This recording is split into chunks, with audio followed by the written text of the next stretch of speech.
앞으로 30분 동안의 세션이 진행이 되면서 프라이빗 클라우드가 무엇인지, 그리고 퍼블릭 클라우드가 무엇인지, 엔터프라이즈 클라우드가 무엇인지, 거기에서 우리가 나가야 할 방향은 무엇인지에 대한 부분들을 확실하게 말씀드리도록 하겠습니다.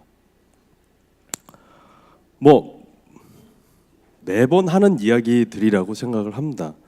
더 빠른 속도로 시장을 공략을 해야 되고, 예측 가능해야 되고, 단순하고 빨라야 되고, 그리고 계속해서 혁신을 이루어야 하고, 많은 이야기들을 하죠. 왜 이래야 할까요?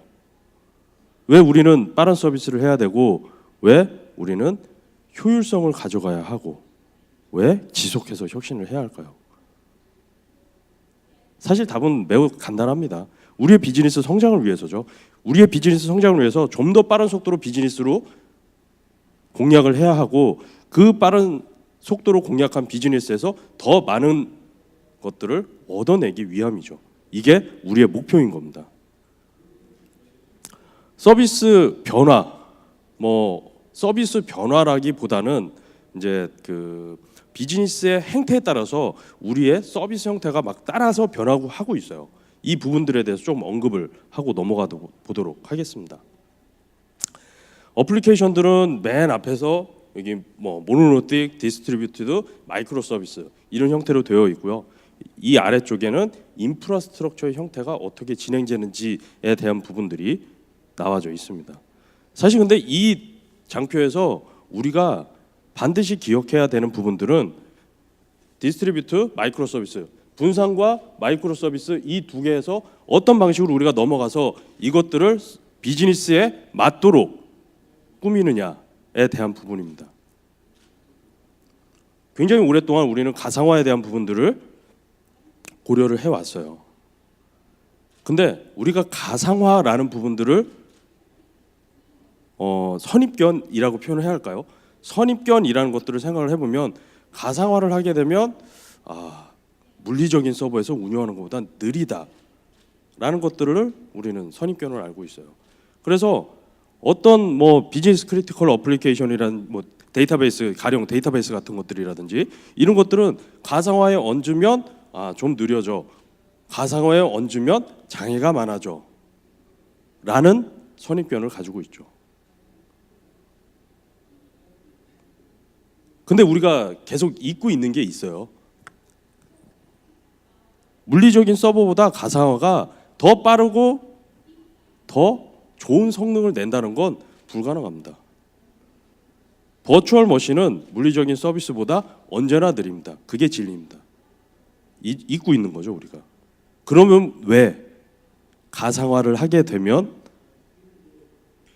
더 빠른 시장을 공략을 할 수 있고 더 클라우드에 대한 아키텍처를 더 빨리 우리가 얻을 수 있느냐에 대한 부분들을 그 모두 다 얘기를 하고 있어요. 접근하는 방식의 변화를 두어야 된다는 이야기예요.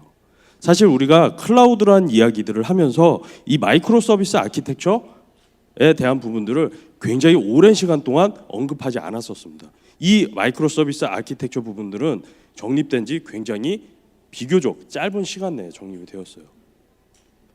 우리가 가지고 있는 서비스를 분리할 수 없을 만큼의 더 이상 쪼개지 못할 수준으로 계속해서 단위로 쪼개나갑니다. 우리가 가지고 있는 어플리케이션들을 더 이상 쪼개지 못할 단위로까지 계속 내려가는 거예요. 그러면 우리가 큰 서버에다가 크게 돌리던 어플리케이션들이 점점 쪼개져서 작아지면서 그게 버추얼 머신이 되고, 버추얼 머신에서 16코어, 8코어 쓰던 것들이 4코어, 2코어, 1코어로 내려가게 되고 더 내려가면서 컨테이너까지 내려갈 수 있는 거예요. 우리가 알고 있는 도커 같은. 그럼 컨테이너, 도커 수준까지 내려가게 되면 어플리케이션의 구축, 어플리케이션의 배포 엄청나게 빨라지겠죠. 스크립트 몇 번이면 우리는 서비스 하나를 만들 수 있게 되는 거예요. 물론 서버의 개수, 서비스 단위의 개수는 점점 많아지겠죠. 자, 그러면 뒤로 가면서 이 많아지는 것들을 우리는 어떤 방식으로 보아야 하는지에 대한 부분들을 추가적으로 말씀을 드리겠습니다. 재미있는 그림이 있습니다. 왼쪽 그림, 오른쪽 그림. 네. 왼쪽은 컨테이너 박스에 물건들을 차곡차곡 잘 실어놨습니다.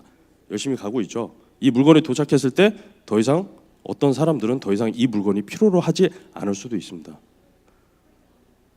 먼저 파도를 헤치고 역경을 헤치고 나가서 먼저 잡는 사람이 임자라는 거죠. 우리의 시대는 이렇게 더 빨리 변하고 있다는 거예요. 마이크로 서비스 아키텍처까지 말씀을 드렸습니다. 이제 프라이빗 클라우드라는 부분들을 이제 정의를 한번 내려보도록 하겠습니다. 우리는 프라이빗 클라우드라는 개념들을 만들어내면서 우리가 원했던 것들을 한번 생각을 해볼 필요성들이 있습니다. 우리가 프라이빗 클라우드라는 개념을 만들어내면서 우리가 프라이빗에서 서비스의 형태로 원했던 것들은 퍼블릭 클라우드처럼 거버넌스가 완벽하게 짜여져 있는 굉장히 빠른 서비스의 배포 그리고 빠른 서비스의 레질리언스입니다. 실제로 그걸 원하고 있었죠. 자, 왼쪽과 오른쪽 한번 비교해 보도록 하겠습니다. 이쪽은 퍼블릭이고요. 이쪽은 프라이빗입니다. 장단점 뭐든지 있습니다. 근데 우리가 이제까지 프라이빗 클라우드라는 걸 구축을 했을 때 우리가 구축한 모습들을 한번 상상을 해볼게요. 우리 예전하고 똑같이 서버 똑같이 구매를 했고요. 똑같이 스토리지 구매를 했습니다. 거기에 거버넌스와 같은 것들을 만들어서 소프트웨어적인 포탈을 만들었어요. 네. 서비스를 하는 형태는 갖추었어요. 하지만 우리가 퍼블릭 클라우드에서 가지고 있는 페이 애즈 유 빠른 속도의 시장 공략, 단순한 운영, 지속적인 혁신 이런 것들을 가져본 적이 있을까요? 우리는 프라이빗 클라우드 얘기를 하면서 단 한 번도 퍼블릭 클라우드가 가져본 장점을 가져본 적이 없습니다. 왜냐하면 퍼블릭 클라우드의 기술들을 우리는 사용할 수 없었으니까요. 사용할 수도 없었을 뿐더러 사용할 만한 경험이 있는 사람도 없었었고 사용할 만큼 서비스를 제공하거나 기술을 제공할 수 있는 벤더도 없었습니다. 그래서 우리는 거짓된 프라이빗 클라우드라는 가상화되어 있는 어떤 개념들을 이제까지 믿고 있었던 거예요. 클라우드라고 이름만 붙인 레거시 아키텍처였죠. 퍼블릭 클라우드를 이야기를 해볼게요. 또 왼쪽과 오른쪽 이렇게 해서 나눠져 있습니다. 퍼블릭 클라우드에 우리가 서비스를 갖다 맡길 수도 있겠죠. 그리고 프라이빗 클라우드로 내 서비스를 클라우드 형태로 운영을 할 수도 있을 겁니다. 자, 왼쪽을 보세요. 왼쪽의 워크로드는 굉장히 다이나믹합니다. 올라갔다 내려갔다 올라갔다 내려갔다 하죠. 가운데 선을 중심으로 두고 아래는 프라이빗한 인프라스트럭처를 가지고 위쪽은 퍼블릭 클라우드 씁니다. 그리고 하이브리드 클라우드 형태로 묶어놓죠. 그러면 저 그래프가 저 선을 위에 튀는 것만 우리는 비용을 지불하고 그 다음에 비용을 회수하고 또 비용을 지불하고 또 비용을 회수하고 매우 효율적으로 퍼블릭 클라우드를 사용할 수 있습니다. 근데 결정적으로 우리가 가지고 있는 엔터프라이즈 우리가 가지고 있는 우리 회사의 워크로드는 이렇지 않다라는 거예요. 우리 회사의 워크로드는 예측 가능하죠. 3년 후에 비즈니스 그로스가 얼마일 겁니다. 5년 후에 얼마일 겁니다. 이 추이를 보면 3년 후에는 몇 명 정도로 늘어납니다. 라는 것도 우리 모두 다 예측을 하고 있죠. 그러면 한번 퍼블릭 클라우드로 간 건 지속적으로 비용을 내는 부분이에요. 그 다음에 해도 내야 되고요. 그 다음에는 조금 더 비즈니스 그로스만큼 더 내야 되겠죠. 그 다음에는 더 내야 되겠죠. 우리가 워크로드가 저런 식으로 엘라스틱하게 많은 베리에이션을 갖지 않는 이상 퍼블릭 클라우드로 가서 우리의 서비스를 돌렸을 때 얻는 비용적인 효과 매우 의문이 들 수밖에 없는 부분입니다. 사실 이게 제가 여기서 발표를 하는 이유겠죠. 자, VM웨어, AWS.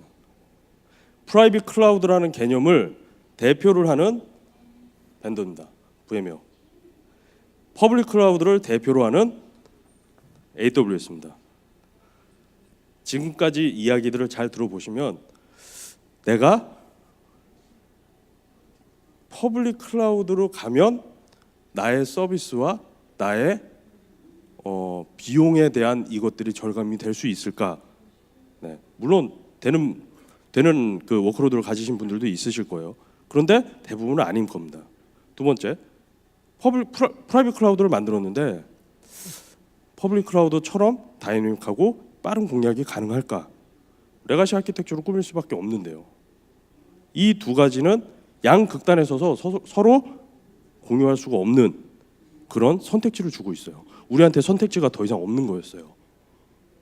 우리가 하고 싶은 게 클라우드를 이야기하면서 우리가 하고 싶은 거는 퍼블릭 클라우드처럼 도는 그런 클라우드를 내가 갖고 싶었는데 우리는 단 한 번도 선택지가 너무 양쪽 극단으로 멀었었기 때문에 가져본 적이 없다라는 거죠. 그 해답을 누타닉스가 드릴 수 있게 됩니다. 저희는 엔터프라이즈 클라우드라는 표현을 쓰고 있습니다. 엔터프라이즈 클라우드는 퍼블릭 클라우드가 가지고 있는 클라우드 기술들을 프라이빗 클라우드로 이식을 한다는 의미를 뜻합니다. 그래서 엔터프라이즈 클라우드는 저희 누타닉스가 새롭게 만든 개념이고 새롭게 만든 말입니다. 프라이빗 클라우드는 전혀 다른 이야기예요. 퍼블릭 클라우드의 기술을 프라이빗에 꾸민다. 엔터프라이즈 데이터 센터에 이식시킨다. 포탈 필요 없습니다. 실질적으로 퍼블릭 클라우드가 가지고 있는 퍼블릭 클라우드의 기술들, 우리 흔히들 많이 이야기하죠. fail fast, fix fast. 아니 장애가 나면 그거를 왜 그 많은 시간들을 들여가면서 고치고 있습니까? 새로 끼워놓고 바로 돌려야죠. 업그레이드를 했어요. 아니 문제가 있는데 그 업그레이드를 한 거를 왜 고치고 있습니까? 빨리 패치를 해서 다음 버전을 올리면 되죠. 이것들이 아주 가장 대표적인 퍼블릭 클라우드의 서비스 운영의 형태죠. fail fast, fix fast를 어떻게 하느냐에 대한 부분입니다. 그래서 우리는 엔터프라이즈 데이터 센터라는 거를 클라우드 기술 기반으로 새롭게 재정의를 해야 될 필요성이 있습니다. 맨 왼쪽에 인프라스트럭처 서비스의 완전한 제공입니다. 여기 하이퍼 컨버전스 플러스라고 되어 있어요. 이 하이퍼 컨버전스라는 거는 사실 이 픽스 패스트, 페일 패스트라는 개념으로 가기 위해서 굉장히 중요한 개념입니다. 우리는 서버들을 이렇게 가지고 있고요. 스토리지를 이렇게 가지고 있어요.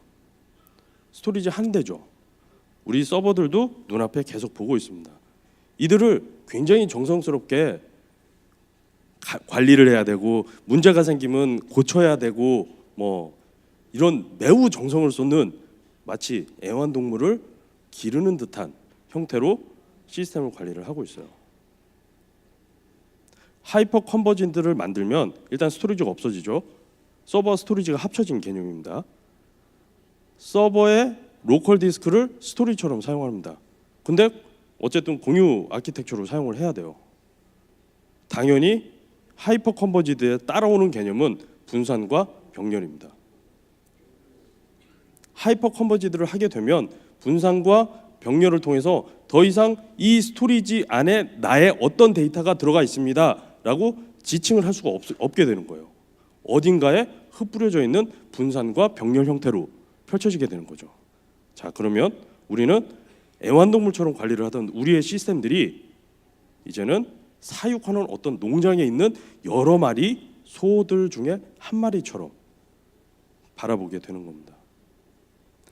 실제로 구글에서 찾아보시면 팻과 캐틀에 대한 내용들, 애완동물과 사육에 대한 이런 개념들에 대한 것들이 클라우드의 차세대 개념이라는 부분들로 굉장히 많이 나와 있어요. 사육하는 개념이면 픽스 패스트, 페일 패스트가 되는 거죠. 문제 있을 때 빼서 새로운 거 집어넣고 바로 서비스 온. 서비스는 언제나 켜져 있어야 합니다. 두 번째, 완전 자동화된 오퍼레이션입니다. 말씀드렸다시피 버추얼 머신들을 계속해서 확장시키고 클라우드 형태로 계속해서 나가기 위해서는 우리는 이따만한 서버를 가상화했다고 해서 그게 클라우드가 됐다라고 생각을 하시면 안 돼요. 계속해서 단위로 잘라서 계속해서 펼쳐 나가야 합니다. 펼쳐나가면 너무 많아지잖아요. 복잡해집니다. 대신 우리는 얻는 게 있죠. 인프라스트럭처의 소프트웨어화. 요즘 인프라스트럭처 애저 코드라고 부르고 있습니다. IAC라고. 인프라스트럭처가 코드화가 되는 거죠. 그러면 우리는 단순한 스크립팅으로 서비스들을 완벽하게 서비스의 배포, 서비스의 관리를 완벽하게 자동화시킬 수가 있어요. 당연히 분산과 병렬을 기초로 하고 마이크로 서비스 아키텍처를 기초로 한 아키텍처이기 때문에 자원에 대한 예측이 매우 가능해집니다. 예전에 우리 생각해 보세요. 한 덩어리 크게 쌌을 때는 3년치 거, 5년치 거 계속해서 조금씩 더 얹어서 구매를 했어야 됐어요. 이것들을 오버 프로비저닝이라는 개념으로 부르고 있습니다. 오버 프로비저닝들이 1개, 2개, 3개, 4개 계속해서 쌓여가죠. 자, 지금 잘 생각해 보세요. 우리 데이터 센터에 우리 전산실에 있는 스토리지에 남는 공간들을 쫙 긁어서 모아보면 얼마나 나올지에 대해서 그게 다 비용의 과다예요. 사용하지 않는데 우리는 비용을 낸 거라고요. 분산과 병렬의 개념 이거 하나만 적용을 해도 우리는 오버 프로비저닝을 하지 않아도 돼요. 비용 절감의 가장 큰 포인트 중에 하나입니다. 오버 프로비저닝만 하지 않으면 지금 현재 데이터 센터에서 40%, 50%의 비용 절감 충분히 가능합니다. 있는 용량 다 긁어서 사용하는 용량하고 1대1로 비교만 해보셔도 금방 나오실 거예요.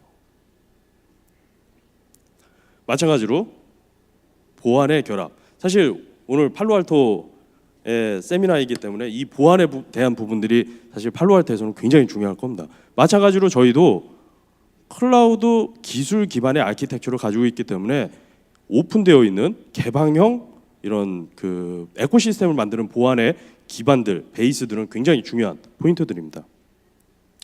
물론 당연히 선택과 자유가 있어야 되겠죠. 내가 이거 쓰고 싶은데 저거를 꼭 써야 되고 저거를 쓰고 싶은데 어떤 옵션 때문에 얘를 못 쓰고 하는 이런 일들이 벌어지면 굉장히 어려운 상황들이 벌어지겠죠. 저희 누타닉스는 기본적으로 분산 스토리지 패브릭 소프트웨어화 되어 있는 분산 스토리지를 가지고 있습니다.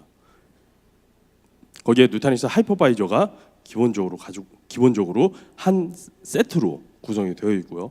여기에 뭐 다른 하이퍼바이저들도 함께 지원을 하고 있습니다. 컨테이너나 퍼블릭 클라우드 연동들도 함께 지원을 하고 있고요. 그리고 멀티 하이퍼바이저의 VM들을 관리를 할 수 있는 어플리케이션 모빌리티 패브릭이라는 걸 가지고 있습니다. 이것들을 포함해서 저희는 아크로폴리스라는 코어 플랫폼으로 불리우고 있습니다. 물론 하드웨어도 필요하겠죠. 하드웨어들은 많으면 많을수록 좋을 거예요. 물론 아무 하드웨어나 다 지원하면 좋을 겁니다. 하지만 픽스 패스, 페일 패스의 기반은 하드웨어까지 컨트롤한다라는 기본 개념이 들어가 있어야 해요. 때문에 하드웨어를 컨트롤할 수 있다라는 부분들까지 확장을 한다면 우리는 여러 개의 하드웨어들을 늘리면 늘릴수록 좋은 개념이 되겠죠. 당연히 매니지먼트도 필요합니다. 자동화 필요하겠죠. 예측 가능하게 운영할 수 있도록 모든 오퍼레이션 인사이트를 제공을 해야 될 거고요. 워크로드별, VM별, 서비스별로 맞춤형 SLA를 만들 수 있는 그러한 관리적인 포인트들도 필요할 겁니다. 이것들을 합쳐서 저희는 프리즘이라고 부르고 있습니다. 물론 데브옵스 기반으로 모든 것들을 API화하고 코드화해서 제공을 하고 있습니다. 제가 말씀드린 IAC, 인프라스트럭처 애저 코드라는 부분들을 기본적으로 바탕에 깔고 가는 아키텍처입니다. 누타닉스 인프라스트럭처를 포지션을 보면 뭐 왼쪽이 레가시라고 보시면 될 것 같아요. 스위치도 있어야 될 거고요. 서버도 있어야 될 거고 센 스위치도 있어야 될 거고 뭐 스토리지, 그다음에 하이퍼바이저, 그다음에 우리가 사용하고 있는 ISV의 소프트웨어들 그리고 관리 모듈들이 필요할 겁니다. 누타닉스는 네트워크 부분들을 제외를 하고 하이퍼바이저 그리고 매니지먼트까지 포함을 하고 있습니다. 누타닉스 소프트웨어 스택은 네트워크와 우리가 사용해야 하는 실제 비즈니스 어플리케이션을 제외하고 모든 스택을 클라우드처럼 원타임에 제공을 하고 있는 거죠. 하나의 큰 덩어리에 소프트웨어화 되어 있는 에코라고 보시면 될 것 같습니다. 누타닉스 아키텍처를 보면 굉장히 간단하기도 하면서 굉장히 효율적으로 꾸며져 있습니다. 세로로 되어 있는 것들이 서버 한 대 한 대라고 보시면 될 것 같아요. 우리는 이제 아까 말씀드렸다시피 팻에서 캐틀 사육하는 농장으로 가는 아키텍처를 만들어야 돼요. 서버 하나하나가 저희한테는 중요하지 않은 거예요. 자, 서버 4대를 가지고 클러스터를 하죠. 클러스터를 하면 하나의 파일 시스템을 만들고 각각 서버에 있는 하이퍼바이저들한테 파일 시스템 서비스를 합니다. 물론 올 플래시를 사용할 수도 있어요. 그리고 여기에 뭐 그 디스크를, 그러니까 그 스핀들 디스크를 섞어서 가격을 낮추면서 뭐 좋은 아키텍처를 용량을 늘리는 방향으로 갈 수도 있겠죠. 근데 클러스터 아키텍처, 클러스터 스케일 아웃 스토리지, 우리가 하고 있는 인식들은 스케일 아웃 좀 느리지 않아? 라는 인식들이 여전히 팽배해요. 네. 때문에 저희는 여기에 인메모리 캐시 개념을 넣었습니다. 그만큼 쓸 만큼 빨라지는 거죠, 이젠. 네. 플래시 2차 캐시로 사용을 합니다. 하드디스크 사용하지 않습니다. 저장만 합니다. 실제로 운영하는 상황에서 하드디스크가 깜빡거린다. 아키텍처링을 잘못한 거죠. 디자인을 잘못한 겁니다. 저희는 하드디스크는 저장하는 용도로만 사용을 하고 실제로 스핀들을 전혀 돌리지 않습니다. 올플래시가 되면 좀 달라지겠죠. 예. 왼쪽으로 스케일 아웃 되는데 스케일 아웃 되는 개수 또한 매우 중요합니다. 뭐 노드가 32개가 스케일 아웃의 한계입니다. 64개가 스케일 아웃의 한계입니다. 왜 한계가 만들어질까요? 65개는 안 될까요? 64개가 되는데. 굉장히 재밌는 내용이에요. 늘리면 늘릴수록 오버헤드가 발생을 하는 거죠. 그래서 64개에서 65개째는 64개보다 65개가 느린 거예요. 그게 스케일 아웃의 가장 큰 한계점들이었어요. 근데 그것들을 송두리째 바꾼 기술들이 있죠. 구글 파일 시스템이죠. 저희가 이것들이 무한으로 횡으로 확장할 수 있다고 말씀드릴 수 있는 이유가 저희 회사가 구글의 구글 파일 시스템을 기반으로 만들어져 있는 파일 시스템을 가지고 있다는 거죠. 사실 구글에서 스피노프가 된 회사입니다. 물론 운영의 형태는 현재하고 다를 게 없어요. 버추얼 머신 그냥 하나씩 관리를 하시면 되죠. 여기까지가 이제 우리가 흔히 알고 있는 가상화 인프라스트럭처라고 생각을 하면 될 것 같습니다. 뭐 여기서 더 이상 클라우드로 나가진 않았죠. 클라우드 컨셉을 가진 가상화 인프라스트럭처라고 표현하시면 될 것 같습니다. 뭐 아까도 말씀드렸던 관리 여러 가지 뭐 그 인사이트들 이런 것들 다 제공을 해야 된다라고 되어 있는데 굉장히 재밌는 것들은 저희는 완전 100% 소프트웨어이기 때문에 소프트웨어적으로 코드만 몇 개 이네이블 하면은 굉장히 많은 기능들, 굉장히 많은 베리에이션들을 만들어낼 수 있어요. 그래서 저희는 하나의 그 매니지먼트 창에서 박스도 모니터링을 하고요, 스토리지 박스도 모니터링, 그러니까 스토리지 디스크도 모니터링을 하고 성능, 버추얼 머신, 하이퍼바이저, 오퍼레이션 인사이트, 심지어는 백업 DR 그냥 만들어진 거 클릭하면 됩니다. 네. 라이센스 네. 없죠, 당연히. 네. 누타닉스 소프트웨어, 하이퍼바이저, 하드웨어 박스 펌웨어, 하드웨어 박스 바이오스 한 번에 롤링 업그레이드할 수 있는 인터페이스 굉장히 쉽습니다. 이게 기존 인프라스트럭처에서 이런 것들을 못 만들었던 이유는 굉장히 파편화되어 있기 때문이었어요. 실제로 아까 계속해서 말씀드리는 애완동물과 사육하는 이 아키텍처를 가게 되고 인프라스트럭처 애저 코드라는 개념만 올라가게 되면 굉장히 쉬운 형태의 접근이 가능해집니다. 보안을 우선적으로 하는 아키텍처 디자인이라고 되어 있는데요. 사실 제가 보안 전문가는 아닙니다. 그래서 보안이 얼마나 뛰어나고 어떤 보안의 특성을 가지고 있고 하는 이야기들은 제가 아주 자세하게 설명을 드릴 수는 없을 것 같아요. 제가 보안을 잘 모르기도 합니다. 근데 결정적으로 다른 부분은 누타닉스는 처음에 제품을 만들 때부터 그리고 제품을 처음으로 판매를 할 때부터 미국 국방부부터 시작을 했어요. 당연히 매우 고도화되어 있는 보안의 요건들을 제시를 하고 있었었죠. 대부분의 벤더들, 대부분의 하이퍼바이저 벤더들, 대부분의 스토리지 벤더들, 그리고 대부분의 이런 데이터 센터 관련된 벤더들은 이런 인증들을 제품을 출시하고 나중에 받게 돼요. 저희는 출시하기 전에 받고 출시를 한다는 거죠. 이미 받고 출시를 했다는 부분들이 가장 다른 부분입니다. 여기에 또 인프라스트럭처 애저 코드라는 개념들이 들어가 있는 게 컴플라이언스에 대한 자동화. SSH가 루트 오픈이 되어 있으면 자동으로 자기가 돌아서 루트 퍼미션을 안 주게 되는 그런 아키텍처 당연히 만들어야 되겠죠. 우리 스크립트 몇 장이면 끝나는 일입니다. 어려운 일이 아니라는 거죠. 그리고 클라우드 아키텍처가 가게 되면 네트워크 아키텍처가 사실 어떻게 보면은 네트워크 아키텍처가 50% 이상이라고 이야기할 정도로 굉장히 중요한 부분입니다.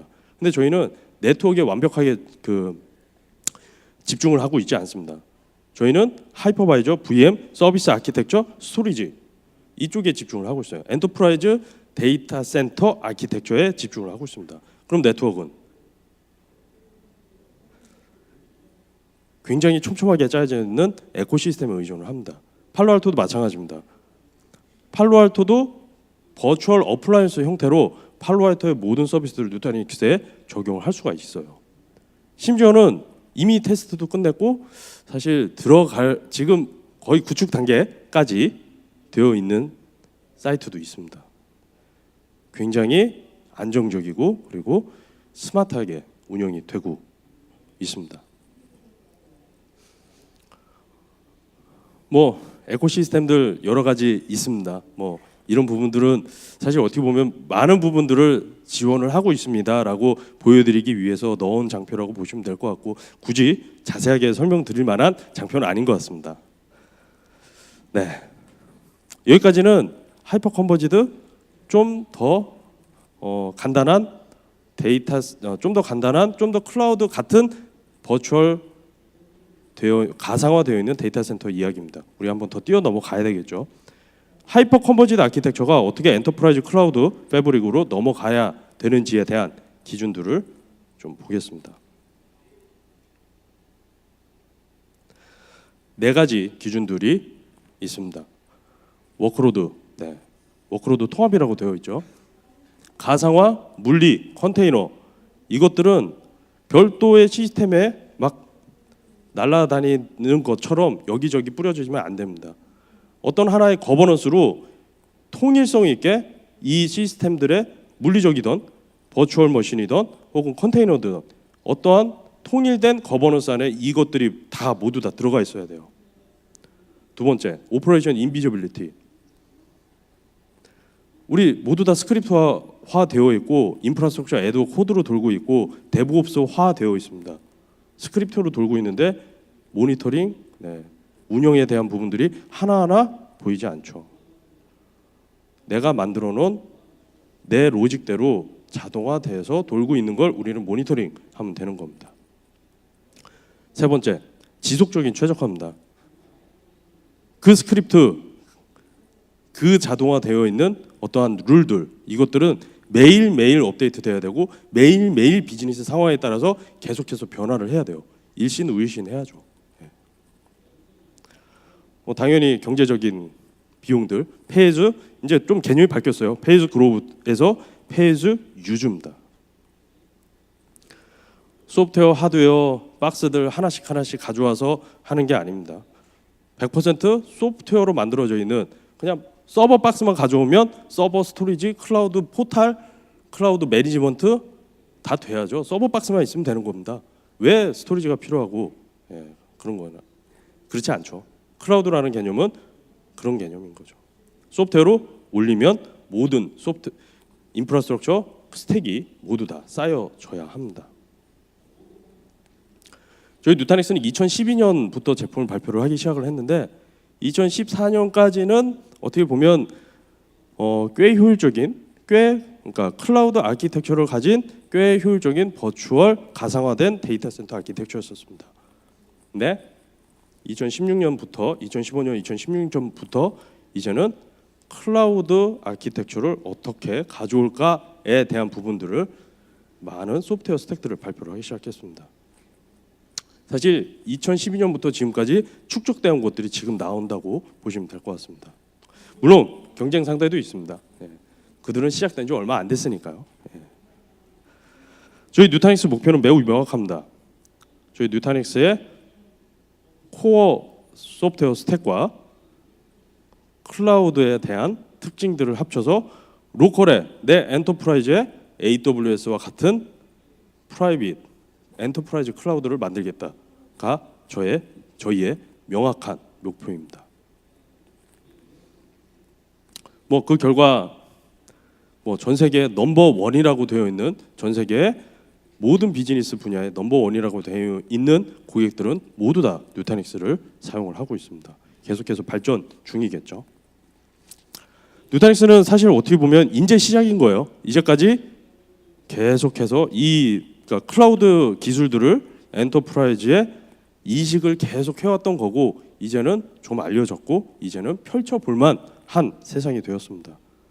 그래서 기술들의 혁신들 계속해서 이루어지고 있고요. 하드웨어 플랫폼도 계속해서 늘려나가야죠. 하드웨어 플랫폼이나 이제 소프트웨어나 별 다른 게 아닙니다. 같은 거라는 거죠.